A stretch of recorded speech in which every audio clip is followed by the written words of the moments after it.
Subtil jeu de l'eau, de la lumière et de l'œil, l'arc-en-ciel émerveille par ses couleurs éclatantes et sa géométrie rigoureuse. Identique pour chacun, même apparence immuable, même forme circulaire, même couleur. Coiffé par les rouges et soutenu par les violets, une large bande plus sombre au-dessus et parfois, encore plus haut dans le ciel, un second arc moins lumineux, aux couleurs inversées. Immatériel, chacun voit le sien. Il accompagne nos mouvements, mais disparaît à la vue de celui qui le regarde trop de travers. L'arc annonce le retour du soleil, le renouveau. Qu'il soit l'écharpe multicolore d'Iris, la messagère de Zeus, qui ordonne la paix dans l'Olympe et promet d'heureux présages, ou l'arche d'alliance donnée après le déluge à Noé par Yahvé, en gage de sa réconciliation avec les hommes, l'arc divinisé est le lien entre le ciel et la terre. Les légendes lui attribuent vertus ou vices. Suivant les contrées et les époques, il est bienveillant ou hostile, retenant à ses pieds des trésors aux 1000 éclats, ou au contraire asséchant la terre en puisant son eau.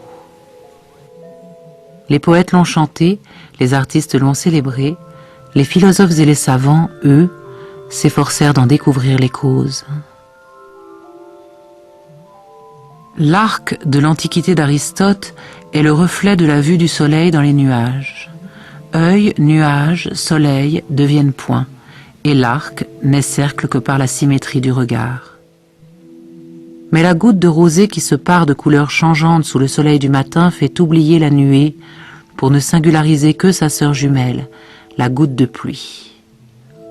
Dès lors, vers l'an 1300, en terre d'islam comme en Occident, elle devient globe de verre ou fiole ronde remplie d'eau, dans lesquelles on observe le cheminement de la lumière que bien plus tard Descartes calculera par le menu. Les rayons entrent dans une goutte, se brisent, se réfractent en la pénétrant, la traversent et se réfléchissent au fond puis en ressortent en se détournant une nouvelle fois pour se retrouver pour la plupart dans une direction commune. D'autres, comme égarés, s'y réfléchissent 2 fois et proscrits en sortent dans une toute autre direction. Chaque goutte joue au même jeu, mais l'œil du promeneur, témoin de leur facéties optique, ne sera séduit que par celle dont les rayons croisent sa route.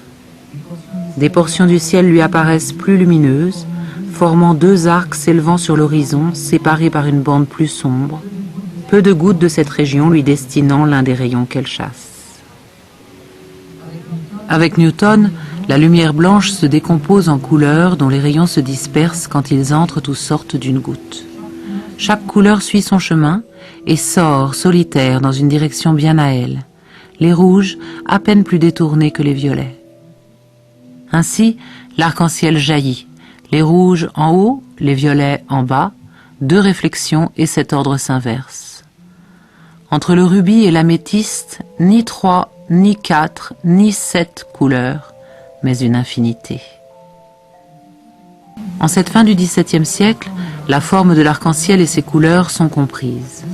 2 siècles plus tard, la lumière allait devenir onde, et ces entrelacements expliqueraient les ourlets colorés vus parfois au-delà des violets. Mais l'essentiel était dit. Dépouillé peu à peu de ses secrets, l'arc-en-ciel garde pourtant son incomparable puissance de fascination, chacun pouvant s'y perdre comme bon lui semble.